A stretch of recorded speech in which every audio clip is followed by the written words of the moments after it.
All right. Number 39, given matrices x equals -1, 0, and y equals -2, -1, which the following matrices is x times y. So just remember RC cola.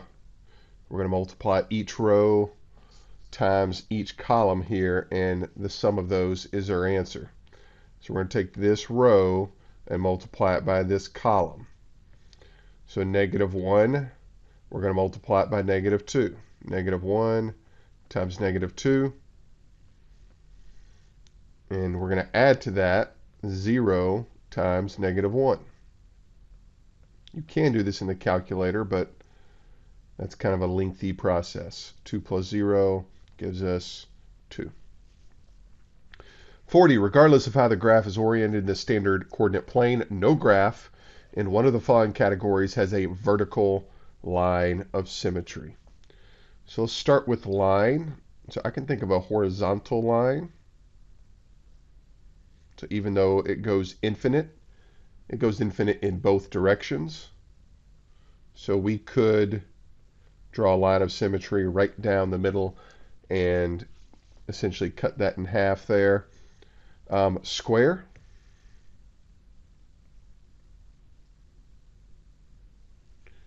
Vertical line of symmetry, we can draw it right down the middle, and that square would fold upon itself there on that line of symmetry.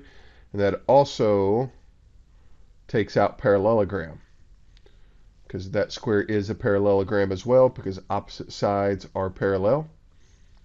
Pentagon.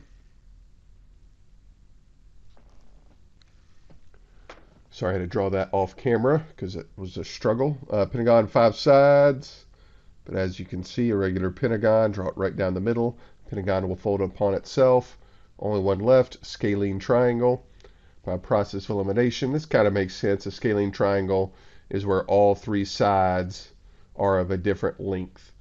So to draw a vertical line through a scalene triangle and fold upon itself would not be possible. 41, the equation 24x squared plus 2x equals 15 has 2 solutions. What is the greater of the 2 solutions? So I'm going to first get it equal to 0, because I notice it's a quadratic, and to solve a quadratic, you need to get it equal to 0. So I'm going to subtract 15 from both sides. You could put this in the graphing calculator and see where it crosses the x-axis. You could do quadratic formula. Either of those could be quicker methods, but I'm going to do the tried and true factoring method. First 2 spots, there's a lot of different options. I'm going to go with 6x and 4x. Kind of just have to play around with these numbers. You could also work it backwards. You could take the 5 answer choices and substitute them for x and see which one gives you 15. The hard part is 2 of these probably work. We want the one that's greater of the 2 solutions. So that's what makes this tricky. We need 2 numbers that'll multiply together to give us -15.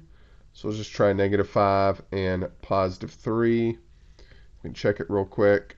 The outsides would give us -30. The insides would give us 12. That doesn't quite work because that 30 minus 12. Nope, that doesn't work because they need to add together to give us 2x in this problem. So let's see. Let me just switch.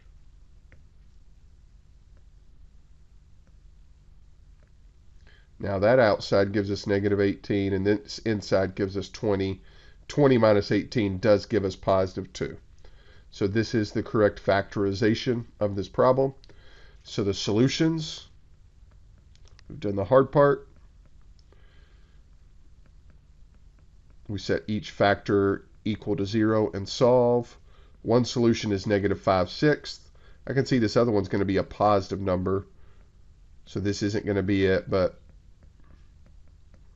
I just want to see if this other answer is even a choice. Yeah, 3/4 is a choice, but we want no, we do want the greater of the 2 solutions. So 3/4 would be the greater of the 2 solutions. As you can see, -5/6 isn't even an option here. 42, if you're strong on your trig You could use trig here, but I even then think using the calculator might be slightly quicker. Make sure the mode in your calculator, you've selected degree. So mode and then select degree. And then we're just going to type all this in. So sine of 60 times cosine of 30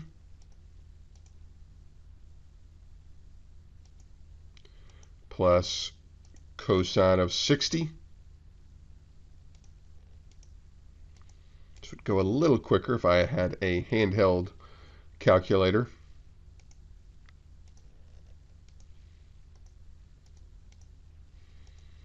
Top of that, and we get 1. So we need to figure out which of these matches up to give us 1.